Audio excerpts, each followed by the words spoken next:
प्रयागराजच्या महाकुंभमध्ये चेंगराचेंगरीची घटना, चेंगराचेंगरीत 17 भाविकांचा मृत्यू झाल्याची माहिती, तर अनेक जण जखमी. चेंगराचेंगरीनंतर प्रयागराजमधील परिस्थिती नियंत्रणात. मौनी अमावस्येनिमित्त आज होणारं अमृत स्नान सुरूच राहणार, मात्र 13 आखाड्यांमधील अमृत स्नान पूर्णपणे बंद. पंतप्रधान मोदींसह गृहमंत्री अमित शहांची मुख्यमंत्री योगी आदित्यनाथ यांच्याशी चर्चा, तात्काळ मदत करण्याचे पंतप्रधान मोदींचे निर्देश. गंगा स्नान करा, संगम नाक्याकडे जाऊ नका, प्रशासनाच्या सूचनांचं पालन करा, अफवांवर विश्वास ठेवू नका, मुख्यमंत्री योगी आदित्यनाथ यांचं भाविकांना आवाहन. मंत्री धनंजय मुंडे 2 दिवस दिल्ली दौऱ्यावर, 2 दिवस दिल्लीतील बैठकांना मुंडे उपस्थित राहणार. मुख्यमंत्री देवेंद्र फडणवीस आजपासून 3 दिवस दिल्लीत प्रचार दौऱ्यावर, दिल्ली विधानसभा निवडणुकीसाठी फडणवीस भाजपचे स्टार प्रचारक असणार. आमदारांना अडचणी आल्यास थेट माझ्याशी बोला, अजित पवारांच्या राष्ट्रवादीच्या सर्व आमदारांना सूचना, आपापल्या जिल्ह्यात पक्षवाढीचं काम करा, अजित पवारांच्या सूचना. बीड हत्या प्रकरणात जर कुणाचा संबंध नसेल तर कारवाईचा प्रश्नच नाही, धनंजय मुंडे दोषी असेल तर राजीनामा घेण्याची अजित पवारांची भूमिका. धनंजय मुंडेंच्या राजीनाम्याबाबत अजित पवारांनीच निर्णय घ्यावा, भाजपचा राजीनाम्याशी संबंध काय, आमदार सुरेश धस यांचं वक्तव्य. सुरेश धस भाजपातले खालचे कार्यकर्ते, धस काय बोलतात याच्याशी मला देणं घेणं नाही, वरिष्ठ नेत्यांचं मत महत्वाचं, अजित पवारांचं धसांना प्रत्युत्तर. सत्ताधारी पक्षातील लोक अजित पवारांना टार्गेट का करतायत, राष्ट्रवादी काँग्रेस पक्षावर इतका अटॅक का होतोय, धनंजय मुंडेंवरून खासदार सुप्रिया सुळेंचा सवाल. स्थगिती दिलेल्या रायगड आणि नाशिकच्या पालकमंत्रीपदावर 2 दिवसात निर्णय होण्याची शक्यता, महायुतीच्या प्रमुख नेत्यांच्या बैठकीत तोडगा काढला जाणार, सूत्रांची माहिती. मंत्री गणेश नाईक दर 3 महिन्याला ठाण्यात जनता दरबार घेणार, तर नवी मुंबईत प्रत्येक महिन्याला आणि पालघरमध्ये 2 महिन्यांनी जनता दरबार घेणार. जबाबदारी दिली तर नवी मुंबईसारखं ठाण्यात यश संपादन करू, ठाणे पालिका निवडणुकीच्या प्रश्नावर गणेश नाईकांची प्रतिक्रिया.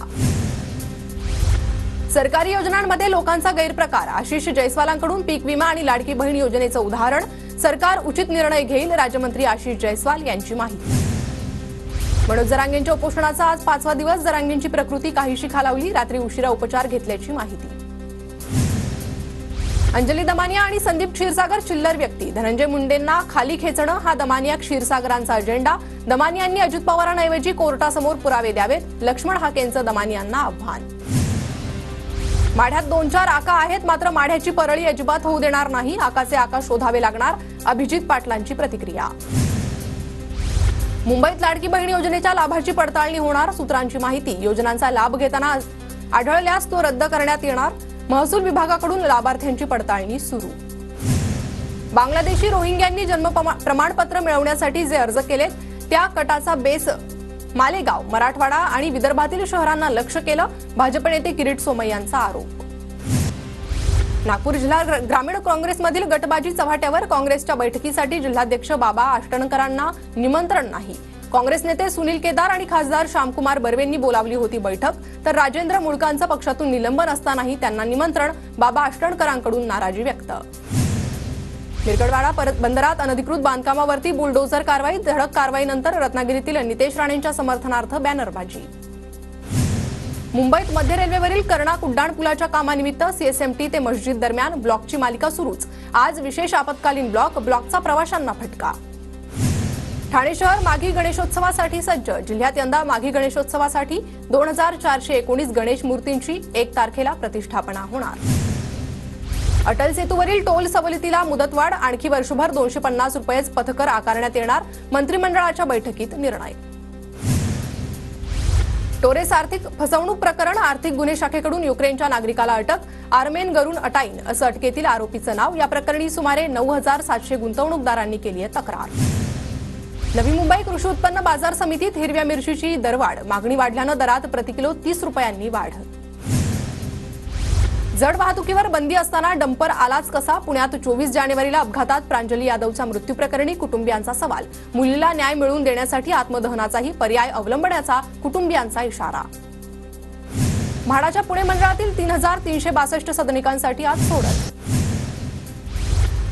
बुलढाण्यातील मलकापूर इथं अवैध बायोडिझेल पंपावर कारवाई, मुंबई दक्षता पथकासह पुरवठा विभागाचा छापा, 2 पंपांना सील, 70 लाखांचा मुद्देमाल जप्त, 7 जणांवर गुन्हा.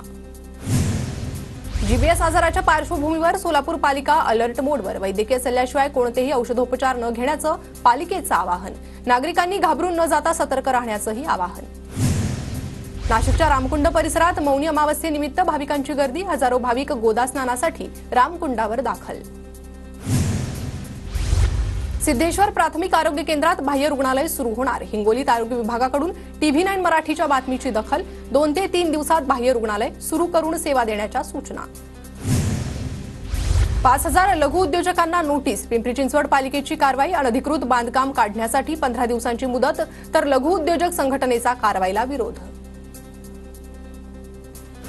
लातूरच्या उदगीरमध्ये पोल्ट्रीत बर्ड फ्लूचा शिरकाव. कोंबड्यांना बर्ड फ्लूची लागण झाल्याचा अहवाल. नागरिकांना घाबरून न जाण्याचं प्रशासनाचं आवाहन. तुळजाभवानी मंदिरात सुरू असलेल्या जतन आणि संवर्धनाच्या कामात पुरातत्व विभागाकडून मनमानी होत असल्याचा पुजाऱ्यांचा आरोप. 6 फेब्रुवारीला लाक्षणिक आंदोलनाचा इशारा. तर मंदिराचं काम जलद गतीनं करावं. मुख्यमंत्र्यांना निवेदन.